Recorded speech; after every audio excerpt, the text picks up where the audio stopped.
Hello, എല്ലാവർക്കും നമ്മുടെ പുതിയൊരു വീഡിയോയിലേക്ക് സ്വാഗതം. ഇന്ന് പറയാൻ പോകുന്ന കാര്യം നിങ്ങൾക്ക് വളരെ യൂസ്ഫുൾ ആയിട്ടുള്ള കാര്യമാണ്. എല്ലാവരും ഡയറ്റ് ഫോളോ ചെയ്യുന്നു, വർക്കൗട്ട് ചെയ്യുന്നു ഒക്കെ ഉണ്ടാവാം. പക്ഷേ പലപ്പോഴും നമ്മൾ ശ്രദ്ധിക്കാതെ പോകുന്ന ചില മിസ്റ്റേക്കുകൾ നമ്മളുടെ ആ റിസൾട്ടിലേക്ക് എത്തുന്നതിന് കുറച്ച് ലേറ്റ് ആക്കും അല്ലേ.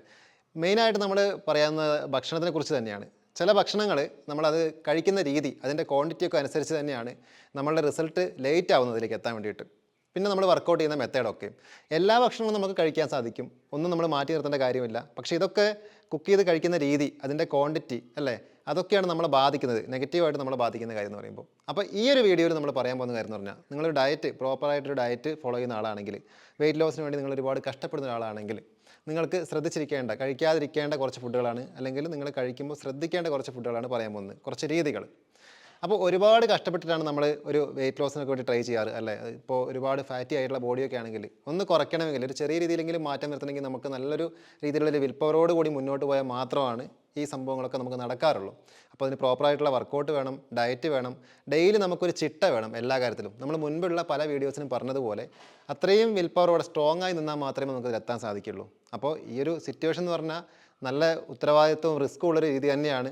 വേണമെങ്കിൽ നമുക്ക് നോർമൽ രീതിയിലൊക്കെ പോയിക്കൊണ്ട് പറ്റുമ്പോൾ മതി എന്നുള്ള രീതിയിൽ വേണമെങ്കിൽ നമുക്ക് അങ്ങനെ വെയിറ്റ് ലോസ് വേണമെങ്കിൽ ചെയ്യാം. അല്ലെങ്കിൽ ഒരു ടാർഗറ്റ് വെച്ചുകൊണ്ട് നല്ലൊരു ഹെൽത്തി ആയിട്ടുള്ള രീതിയിലേക്ക് നമുക്ക് പെട്ടെന്ന് വരാൻ വേണ്ടി ട്രൈ ചെയ്യാം. അപ്പോൾ ഒരു വിൽ പവറോട് കൂടി ഒരു പഞ്ച്വലായിട്ട് നമ്മൾ നിന്നുകൊണ്ട് മുന്നോട്ട് പോകുന്ന രീതിയാണ് ഏറ്റവും ബെറ്റർ. അപ്പോൾ ആ ഒരു രീതിയിൽ നിങ്ങളുടെ ഫുഡിൽ നിങ്ങൾ ശ്രദ്ധിച്ചിരിക്കേണ്ട കുറച്ച് കാര്യങ്ങൾ, ഫസ്റ്റ് വൺ എന്ന് പറയുമ്പോൾ ഷുഗറാണ്. ഷുഗർ ഒരുപാടായിട്ട് നമ്മൾ കഴിക്കുന്ന സമയത്ത്, അല്ലെങ്കിൽ ഇപ്പോൾ ഇൻഡയറക്റ്റ് ആയിട്ടും ഡയറക്റ്റ് ആയിട്ട് നമ്മൾ കഴിക്കാറുണ്ട്. ഇപ്പോൾ ഡയറക്റ്റ് ആയിട്ടെന്ന് പറഞ്ഞാൽ നമ്മൾ ആഡഡ് ഷുഗർ, ഇപ്പോൾ കോഫി കഴിക്കുന്നു, അല്ലെങ്കിൽ മധുരം ആഡ് ചെയ്തിട്ടുള്ള ജ്യൂസുകളോ കാര്യങ്ങളോ അങ്ങനെയൊക്കെ കഴിക്കുന്നു.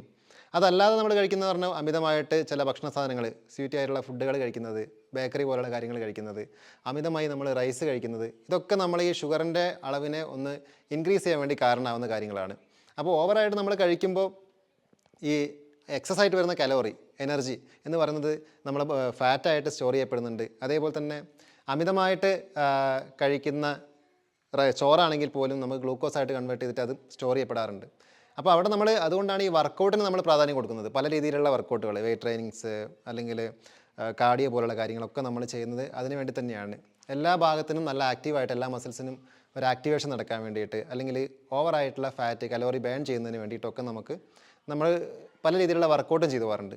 അപ്പോൾ ഷുഗർ എന്ന് പറയുമ്പോൾ നമ്മളെ ഫുഡിൽ നമ്മൾ കട്ട് ചെയ്തിരിക്കേണ്ട ഒരു കാര്യമാണ്. അതായത് നോർമലി നമ്മൾ കഴിക്കുന്ന ഭക്ഷണത്തിലൂടെ നമ്മുടെ ശരീരത്തിന് ആവശ്യമായിട്ടുള്ള ഷുഗർ നമുക്ക് ലഭിക്കുന്നുണ്ട്. ഈ എക്സ്ട്രാ കഴിക്കുമ്പോഴാണ് നമുക്ക് ഈ പ്രശ്നം വരുന്നതെന്ന് പറയുമ്പോൾ, ഇപ്പോൾ ഒരു കാലറി ഡെഫിസിറ്റിൽ പോകുന്ന ഒരാളാണെങ്കിൽ, ഇപ്പോൾ നോർമലി ഒരു ഇത്ര നിശ്ചിത കലോറി വെച്ചിട്ട് നമ്മൾ കാൽക്കുലേറ്റ് ചെയ്ത് നമ്മൾ കഴിക്കുന്നു. അപ്പോൾ അതിൻ്റെ കൂടെ നമ്മൾ എക്സ്ട്രാ ഇന്നൊരു ഷേക്ക് കഴിച്ചു, അല്ലെങ്കിൽ പുറത്ത് പോയപ്പോൾ ഒരു ജ്യൂസ്, അല്ലെങ്കിൽ വേറെ ഏതെങ്കിലും രീതിയിലുള്ള അങ്ങനെയുള്ളൊരു കാര്യം കഴിച്ചു. അപ്പോൾ ഇതിലും ഈ പറയുന്ന എല്ലാ കാര്യങ്ങളും ആഡ് ചെയ്തിട്ടുണ്ടാവും, ഓവറായിട്ട് ഷുഗർ ഇട്ടുണ്ടാവും, അങ്ങനെയുള്ള എല്ലാ കാര്യങ്ങളും ഉണ്ടാവും. അപ്പോൾ നമ്മൾ ഒരു ദിവസമല്ലേ, ഒരു പ്രാവശ്യമല്ലേ എന്ന് പറഞ്ഞ് കഴിക്കുന്ന സമയത്ത് നമുക്ക് ആ ദിവസത്തെ കാലറിയുടെ ഒരു കാൽക്കുലേഷൻ ഉണ്ടല്ലോ, അത് മൊത്തത്തിൽ മാറ്റം വരികയാണ് ചെയ്യുന്നത് അവിടെ എന്ന് പറയുമ്പോൾ. അപ്പോൾ അത് നമ്മൾ നോർമലി ചെയ്യുന്ന ഒരു വർക്കൗട്ട് ചെയ്യുമ്പോഴും നമുക്ക് അവിടെ പിന്നെയും ഒരു ബാലൻസ്ഡ് കലോറി അവിടെ സ്റ്റോർ ചെയ്യപ്പെടുന്നുണ്ടാവും. അപ്പോൾ അങ്ങനെ കുറച്ച് ദിവസങ്ങൾ നമ്മൾ വീക്കിലി അല്ലെങ്കിൽ കുറച്ച് നാളുകൾ ഇങ്ങനെ പോയിക്കൊണ്ടിരിക്കുമ്പോൾ നമുക്കത് നെഗറ്റീവായിട്ട് നമ്മളെ ബാധിക്കാനുള്ള സാധ്യതയുണ്ട്. അമിതമായിട്ട് നമ്മൾ റൈസ് കഴിക്കാതിരിക്കുക എന്നുള്ളതാണ് അടുത്തൊരു പോയിന്റ് എന്ന് പറയുമ്പോൾ. കാർബോഹൈഡ്രേറ്റ് നമ്മുടെ ഒരു ഫ്യൂവലാണ്, എനർജിയാണ്, എല്ലാം ഓക്കെയാണ്, നമുക്ക് കഴിക്കാം. ഇപ്പോൾ ഉച്ചയ്ക്ക് ചോറ് കഴിച്ചുകൊണ്ട് തന്നെ നമ്മൾ ഡയറ്റ് ഫോളോ ചെയ്യണമെന്നാണ് എല്ലാവരോടും പറയാറുള്ളത്. പക്ഷേ ഇത് കഴിക്കുന്ന ക്വാണ്ടിറ്റി, തവണകൾ, ഇതൊക്കെ നമുക്ക് പ്രശ്നമാണ്. മാക്സിമം നമ്മൾ കാർബോഹൈഡ്രേറ്റ് ഒരു ദിവസത്തിൽ ഒരു തവണയെങ്കിലുമൊക്കെ ആക്കാൻ വേണ്ടി ട്രൈ ചെയ്യാം. ബാക്കിയുള്ള ടൈമുകളിൽ നമുക്ക് വേറെ ഏതൊക്കെ രീതിയിലുള്ള ഫുഡുകളുണ്ടോ അതൊക്കെ നമുക്ക് ട്രൈ ചെയ്ത് നോക്കാവുന്നതാണ്. വെജിറ്റബിൾസ് ഉപയോഗിച്ച് നമുക്ക് ചെയ്യാം, ഫ്രൂട്ട്സ്, സാലഡുകൾ, ഇങ്ങനെയൊക്കെ ആക്കി നമുക്ക് പല രീതിയിലുള്ള ഫുഡുകൾ നമുക്ക് കഴിക്കാം. അപ്പോൾ അങ്ങനെ നോക്കുമ്പോൾ ഒരു പ്രധാനമായിട്ടൊരു ദിവസം ഒരു 3 മീൽ എടുക്കുക, രാവിലെ, ഉച്ചയ്ക്ക്, നൈറ്റ്, അങ്ങനെ ഒരു രീതിയിലേക്ക് നിങ്ങൾ മാറുക എന്നുള്ളതാണ്. അപ്പോൾ 2 കാര്യങ്ങൾ പറഞ്ഞു, ഒന്ന് ഷുഗർ, അതേപോലെ ഒന്ന് നമ്മുടെ റൈസാണ്. രണ്ടാമത്തെ കാര്യം എന്ന് പറഞ്ഞിട്ടുണ്ടെങ്കിൽ ഡീഹൈഡ്രേഷൻ പോലുള്ള കാര്യങ്ങൾ ഇല്ലാതിരിക്കാനും, അതേപോലെ തന്നെ നമ്മുടെ സ്കിന്നും നമ്മുടെ ബാക്കി ഓർഗൻസൊക്കെ കൃത്യമായിട്ട് പ്രവർത്തിക്കാനും, ക്ഷീണം നമുക്ക് കുറയ്ക്കാനും ഒക്കെ നമ്മൾ ധാരാളമായിട്ട് വെള്ളം കുടിക്കുക. ഒരു ദിവസം ഒരു 2 അല്ലെങ്കിൽ 2.5 ലിറ്റർ വെള്ളം ഒന്ന് കവർ ചെയ്യുന്നതിന് വേണ്ടി ശ്രദ്ധിക്കുക, പ്രത്യേകിച്ച് വർക്കൗട്ടൊക്കെ നന്നായിട്ട് ചെയ്യുന്ന ആളുകളാണെങ്കിൽ. അതേപോലെ അടുത്തൊരു കാര്യം എന്ന് പറഞ്ഞാൽ റെസ്റ്റാണ്. ഡീപ്പായിട്ട് നമുക്ക് കിട്ടുന്ന റെസ്റ്റ് എങ്ങനെ കിട്ടുന്നു? ഉറക്കത്തിലൂടെയാണ് പ്രധാനമായിട്ടും നമുക്ക് ശരീരത്തിനും മനസ്സിനും നല്ലൊരു വിശ്രമം ലഭിക്കുന്നത്. അപ്പോൾ ഫാറ്റ് ലോസ് നോക്കുന്ന ആളാണെങ്കിലും നോർമലി നിൽക്കുന്ന ഒരാളാണെങ്കിലും ഉറക്കമെന്ന് പറയുന്ന കാര്യം നിർബന്ധമാണ്. ഇപ്പോൾ കഴിഞ്ഞ ഒരു വീഡിയോയിൽ നമ്മൾ പറഞ്ഞതുപോലെ ഉറക്കമില്ലെങ്കിൽ ഉറക്കത്തിന് വേണ്ടി മാത്രം നമ്മൾ ട്രീറ്റ് ചെയ്തിട്ട് കാര്യമില്ല. അതുമായിട്ട് ബന്ധപ്പെട്ട എല്ലാ കാര്യങ്ങളിലും ഒരു ചിട്ട വരുത്തുമ്പോഴാണ് നമുക്ക് അതിൻ്റെ കൂടെ ഉറക്കം കൂടി ഒരു ഓർഡറിലേക്ക് വരുന്നത് അല്ലേ. അങ്ങനെ നോക്കുമ്പോൾ നമുക്ക് നേരത്തെ ഉറങ്ങേണ്ടതും നേരത്തെ എഴുന്നേൽക്കേണ്ടതും ഒരു രീതിയിലേക്ക് നമ്മൾ മാറണം. കൃത്യസമയത്ത് ഭക്ഷണം കഴിക്കുന്ന ഒരു രീതിയിലേക്ക് നമ്മൾ മാറണം. ഉറങ്ങുന്നതിന് തൊട്ട് മുൻപ് വരെ ഓവറായിട്ടുള്ള ലോഡ്, വർക്ക് പ്രഷർ, ഇതൊക്കെ എടുത്ത് തലയിൽ വെച്ചുകൊണ്ടിരുന്നിട്ട് ഉറങ്ങാൻ പോകുന്ന രീതിയിൽ നിന്ന് മാറണം. ഉറക്കത്തിന് മുൻപ് നമ്മൾ ടി വി മൊബൈൽ ഫോണൊക്കെ യൂസ് ചെയ്യുന്നത് ഒഴിവാക്കുന്ന രീതിയിലേക്ക് മാറണം. അങ്ങനെ കുറേ കാര്യങ്ങൾ നമ്മൾ ശ്രദ്ധിക്കുമ്പോഴാണ് കൃത്യമായി പ്രോപ്പറായിട്ടുള്ളൊരു ഉറക്കം നമുക്ക് കൃത്യമായിട്ട് കിട്ടുന്നത്. അപ്പോൾ ഉറക്കമില്ലെങ്കിൽ ഉറക്കത്തിന് വേണ്ടി മാത്രം നമ്മൾ കഷ്ടപ്പെട്ടതുകൊണ്ട് പെട്ടെന്നൊരു റിസൾട്ട് നമുക്ക് ഉണ്ടാവില്ല. അപ്പോൾ ഈ കാര്യങ്ങളും ഇതിൻ്റെ കൂടെ ശ്രദ്ധിക്കേണ്ട ഒരു കാര്യമാണ്. പിന്നെ നിങ്ങളൊരു ഫുഡ് കഴിക്കുന്ന സമയത്ത് ക്വാണ്ടിറ്റി അല്ല ക്വാളിറ്റി നോക്കുക. എല്ലാ ഫുഡിനും നിങ്ങളിപ്പോൾ ഒരു 3 മീൽ കഴിക്കുന്നെങ്കിൽ എന്താണ് കഴിക്കുന്നതെന്ന് ശ്രദ്ധിക്കുക. ഒരുപാട് കഴിക്കേണ്ട കാര്യമില്ല. നമുക്ക് കറക്റ്റായിട്ട് വിശപ്പ് മാറുന്ന ഒരു സമയത്ത് നമ്മൾ സ്റ്റോപ്പ് ചെയ്യുന്നുള്ള രീതിയായി കഴിക്കും. അപ്പോൾ 1-2 മണിക്കൂർ നമുക്ക് വിശക്കാതിരിക്കും. അതിനുശേഷം നമുക്ക് വിശക്കുകയാണെങ്കിൽ നട്ട്സ് ഉപയോഗിക്കാം. ഏതെങ്കിലും രീതിയിലുള്ള ഒരു ഫ്രൂട്ട് നമുക്ക് കഴിക്കാവുന്നതാണ്. അപ്പോൾ അങ്ങനെ നമുക്ക് വിശപ്പിനെ കൺട്രോൾ ചെയ്യാം. അപ്പോൾ ക്രാവിങ്സിൻ്റെ പുറകെ പോകുമ്പോഴാണ് നമുക്ക് ഈ പ്രശ്നങ്ങളൊക്കെ വരുന്നത്. ടേസ്റ്റുള്ള ഫുഡ് കഴിക്കാൻ നമുക്ക് കൂടുതൽ കഴിക്കാൻ തോന്നും, അല്ലെങ്കിൽ കൂടുതൽ തവണകൾ കഴിക്കാൻ തോന്നും. ഇപ്പോൾ ഒരു ഉച്ചയ്ക്ക് നമ്മളൊരു മീൽ കഴിച്ചു, നോർമലി നമ്മൾ ഡയറ്റ് പ്രകാരമുള്ളൊരു ഫുഡ് കഴിച്ചു. ഒരു 2 മണിക്കൂർ കഴിയുമ്പോൾ നമുക്ക് നന്നായിട്ട് വിശക്കുകയാണ്. ഒരുപാട് ഓപ്ഷൻ ഉണ്ട്. വേണമെങ്കിൽ ഈ ഡയറ്റ് നിലനിർത്തിക്കൊണ്ട് നമുക്ക് വേണമെങ്കിൽ ആ രീതിയിലുള്ളൊരു ഫുഡ്, നട്ട്സോ അല്ലെങ്കിൽ ഒരു ഫ്രൂട്ടോ അല്ലെങ്കിൽ ഏതെങ്കിലും രീതിയിലുള്ളൊരു ലൈറ്റ് ആയിട്ടുള്ളൊരു കാര്യം കഴിച്ചുകൊണ്ട് നമുക്കത് കൺട്രോൾ ചെയ്യാം. അതല്ലെങ്കിൽ നമുക്ക് വേണമെങ്കിൽ എന്താ പറയുക, എണ്ണക്കടികളോ അല്ലെങ്കിൽ വേറെ ഒരു കാര്യമായിട്ടുള്ളൊരു ഫുഡോ അങ്ങനെ കഴിച്ചും നമുക്കത് കൺട്രോൾ ചെയ്യാം. അപ്പോൾ ഇവിടെയും നമ്മൾ വിൽ പവർ എന്നൊരു കാര്യം ഒരു ചോദ്യചിഹ്നമാണ്. നമ്മൾ അത്രയും കോൺഫിഡൻ്റ് ആയിട്ട് നിന്നാൽ മാത്രമാണ് ഡയറ്റൊക്കെ കൃത്യമായ രീതിയിൽ മുന്നോട്ട് കൊണ്ടുപോയിട്ട് നമ്മൾ വിചാരിക്കുന്ന ഒരു കാലയളവ് കൊണ്ട് നമുക്കൊരു റിസൾട്ടിലേക്ക് എത്താൻ സാധിക്കുകയുള്ളൂ. 3 മീൽ നമ്മളൊരു 3 മീലിൻ്റെ കാര്യം പറഞ്ഞു. വൈകുന്നേരം കഴിക്കുന്ന മീലെന്ന് പറയുമ്പോൾ മാക്സിമം നേരത്തെ കഴിക്കുക. അതായത് നമ്മളറിയാതെ നമുക്കൊരു ഫാസ്റ്റിങ്ങിലൂടെ കടന്നു പോവാം. അങ്ങനെ വരുമ്പോൾ വൈകുന്നേരത്തെ ഫുഡ് നിങ്ങളൊരു 7 മണിക്ക് മുൻപൊക്കെ ആയിട്ട് അല്ലെങ്കിൽ ആ ഒരു സമയമൊക്കെ കവർ ചെയ്യുകയാണെങ്കിൽ ലൈറ്റായിട്ടൊരു ഫുഡ് കഴിക്കുകയാണെങ്കിൽ പിറ്റേ ദിവസം നമ്മൾ രാവിലെ ഒരു ബ്രേക്ക്ഫാസ്റ്റ് ചെയ്യുന്നത് വരെ നമുക്കൊരു 10, 14, 15 മണിക്കൂർ ഫാസ്റ്റിംഗ് കിട്ടും. അപ്പോൾ ഈ സമയത്ത് നിങ്ങൾക്ക് വെള്ളം മാത്രം, പ്ലെയിൻ വാട്ടർ മാത്രം നിങ്ങൾക്ക് കഴിച്ചുകൊണ്ട് നിങ്ങൾക്ക് ഈ ഒരു ഫാസ്റ്റിംഗ് ടൈമിനെ ഫേസ് ചെയ്യാൻ പറ്റും. നമ്മുടെ ഉറക്കമടക്കമുള്ള ഒരു 7-8 മണിക്കൂറും അതിൻ്റെ കൂടെ പോകും. ബാക്കിയുള്ള കുറച്ച് സമയം മാത്രമേ നമ്മൾ ഈ ഫാസ്റ്റിങ്ങിനെ ഫേസ് ചെയ്യേണ്ട കാര്യമുള്ളൂ. നോർമലി എല്ലാവരും സാധാരണ ബ്രേക്ക്ഫാസ്റ്റ് കഴിക്കുന്ന ഒരു സമയമാകുമ്പോഴത്തേക്കും നമുക്ക് ഈ ഒരു ടൈം കവർ ചെയ്യാനും പറ്റും. അത് നിങ്ങൾക്ക് നന്നായിട്ട് ഗുണം ചെയ്യുന്നൊരു മെത്തേഡാണ്.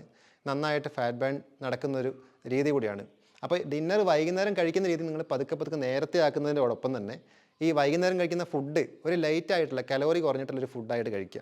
മാക്സിമം ഫൈബറൊക്കെ അടങ്ങിയിട്ടുള്ള ഫുഡുകൾ നമ്മൾ അല്ലെങ്കിൽ പ്രോട്ടീൻസൊക്കെ കുറച്ച് അടങ്ങിയിട്ടുള്ള ഫുഡുകൾ ഇൻടേക്ക് ചെയ്യുകയാണെങ്കിൽ നന്നായിട്ട് വിശപ്പില്ലാതെയും നല്ല ആക്റ്റീവായിട്ട് നമുക്ക് ഇരിക്കാൻ സാധിക്കും.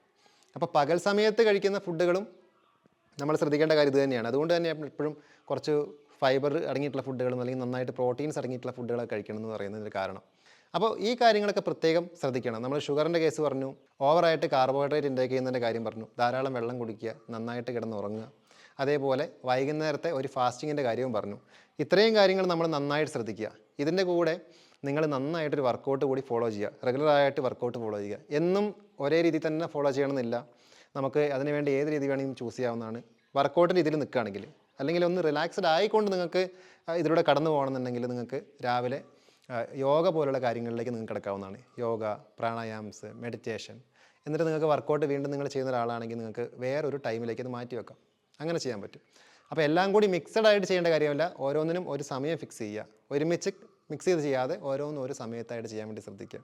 വർക്കൗട്ട് ചെയ്യുമ്പോൾ ഇപ്പോൾ ജിമ്മിലൊക്കെ പോകുന്ന ആളുകളാണെങ്കിൽ അത്യാവശ്യം നന്നായിട്ട് ആക്റ്റീവായിട്ട് തന്നെ വർക്കൗട്ട് ചെയ്യുക. ആക്റ്റീവായിട്ട് വർക്കൗട്ട് ചെയ്യണമെങ്കിൽ നമ്മൾ നല്ല ഫുഡുകൾ കൂടി ശ്രദ്ധിച്ചിരിക്കണം. ഏതെങ്കിലും ഒരു ഫുഡ് കഴിച്ച് ഏതെങ്കിലും ഒരു ഡയറ്റിലൂടെ പോയാൽ നമുക്ക് വർക്കൗട്ട് ചെയ്യാനുള്ള എനർജി ഉണ്ടാവില്ല. ക്ഷീണം മാത്രമായിരിക്കും ഉണ്ടാവുക. അപ്പോൾ അതിന് വേണ്ടിയിട്ട് നിങ്ങൾക്ക് സപ്ലിമെൻറ്റ്സ് വരെ നമുക്ക് യൂസ് ചെയ്യാവുന്നതാണ്. മൾട്ടി വിറ്റാമിൻസിൻ്റെ ടാബ്ലറ്റ്സ് യൂസ് ചെയ്യാം. അതേപോലെ തന്നെ പ്രോട്ടീൻ സോഴ്സിന് വേണ്ടി നമുക്ക് വേ പ്രോട്ടീൻസൊക്കെ കൺസ്യൂം ചെയ്യാവുന്നതാണ്. ഒരു ഹെവി രീതിയിൽ നമ്മൾ ചെയ്യുന്ന ആളുകളാണെങ്കിൽ. യോഗയിലേക്ക് നമ്മൾ തിരിയുന്ന സമയത്താണെങ്കിലും നമുക്ക് നന്നായിട്ട് നമ്മുടെ മൈൻഡ് റീഫ്രഷ് ആവും, അതിൻ്റെ കൂടെ ബോഡിയും. അപ്പോൾ ഫാറ്റ് ലോസും അതിൻ്റെ കൂടെ സംഭവിക്കുന്നുണ്ട്. ഒരു പ്രോപ്പറായിട്ടും ഒരു ശരിയായ രീതിയിൽ നമ്മൾ ചെയ്തു പോവുകയാണെങ്കിൽ തീർച്ചയായിട്ടും ഫാറ്റ് ലോസും നിങ്ങൾക്ക് സംഭവിക്കുന്നുണ്ട്. അപ്പോൾ താല്പര്യമുള്ളവർക്ക് താഴെയുള്ള ഡീറ്റെയിൽസ് വഴി പുതിയ ബാച്ചിലേക്ക് ജോയിൻ ചെയ്യാവുന്നതാണ്. അല്ലെങ്കിൽ ഏതെങ്കിലും ഒരു ഇൻസ്റ്റിറ്റ്യൂട്ടിലോ അല്ലെങ്കിൽ ഒരു നല്ലൊരു ട്രെയിനറുടെ കീഴിലോ നിങ്ങൾക്ക് ജോയിൻ ചെയ്യാവുന്നതാണ്. നിങ്ങളുടെ ഫാറ്റ് ലോസ് ജേണിയിൽ അല്ലെങ്കിൽ നിങ്ങളുടെ ഫിറ്റ്നസ് ജേണിയിൽ ഡയറ്റുമായി ബന്ധപ്പെട്ടതും അല്ലെങ്കിൽ നമ്മൾ ഡെയിലി ലൈഫിൽ ഫോളോ ചെയ്തിരിക്കേണ്ട പ്രധാനപ്പെട്ടതുമായ കാര്യങ്ങളാണ് നമ്മളിന്ന് പറഞ്ഞു പോയതൊക്കെ. ഭക്ഷണത്തിൻ്റെ കേസാണ് നമ്മൾ പറഞ്ഞു തുടങ്ങിയെങ്കിലും എല്ലാം ഒന്നോടൊന്ന് കണക്ട് ആയതുകൊണ്ട് തന്നെയാണ് നമ്മൾ വെള്ളത്തിൻ്റെ കാര്യം, ഉറക്കത്തിൻ്റെ കാര്യം, അതേപോലെ നമ്മൾ വൈകുന്നേരം കഴിക്കുന്ന ഫുഡിൻ്റെ കാര്യമൊക്കെ പറഞ്ഞു പോയത് ഇത് തന്നെയാണ്. പ്രധാനപ്പെട്ട പോയിന്റുകളാണ് ഇന്നത്തെ വീഡിയോയിൽ പറയാൻ ഉദ്ദേശിച്ചത്. അതായത് അറിഞ്ഞിട്ടും അറിയാത്തതുപോലെ പോകുന്ന പല ആളുകളുണ്ട്. അതായത് ഇതെല്ലാം അറിയാം, പക്ഷേ എന്നാലും പലപ്പോഴും ശ്രദ്ധിക്കാൻ പറ്റാത്ത ആളുകൾ. അപ്പോൾ അവർക്ക് കൂടി വേണ്ടിയിട്ടാണ് ഈ ഒരു വീഡിയോ എന്ന് പറയുമ്പോൾ. അപ്പോൾ ഇന്നത്തെ വീഡിയോ നിങ്ങൾക്ക് എല്ലാവർക്കും യൂസ്ഫുൾ ആയെന്ന് വിചാരിക്കുന്നു. അടുത്ത ദിവസം മറ്റൊരു വീഡിയോയിൽ കാണാം. താങ്ക്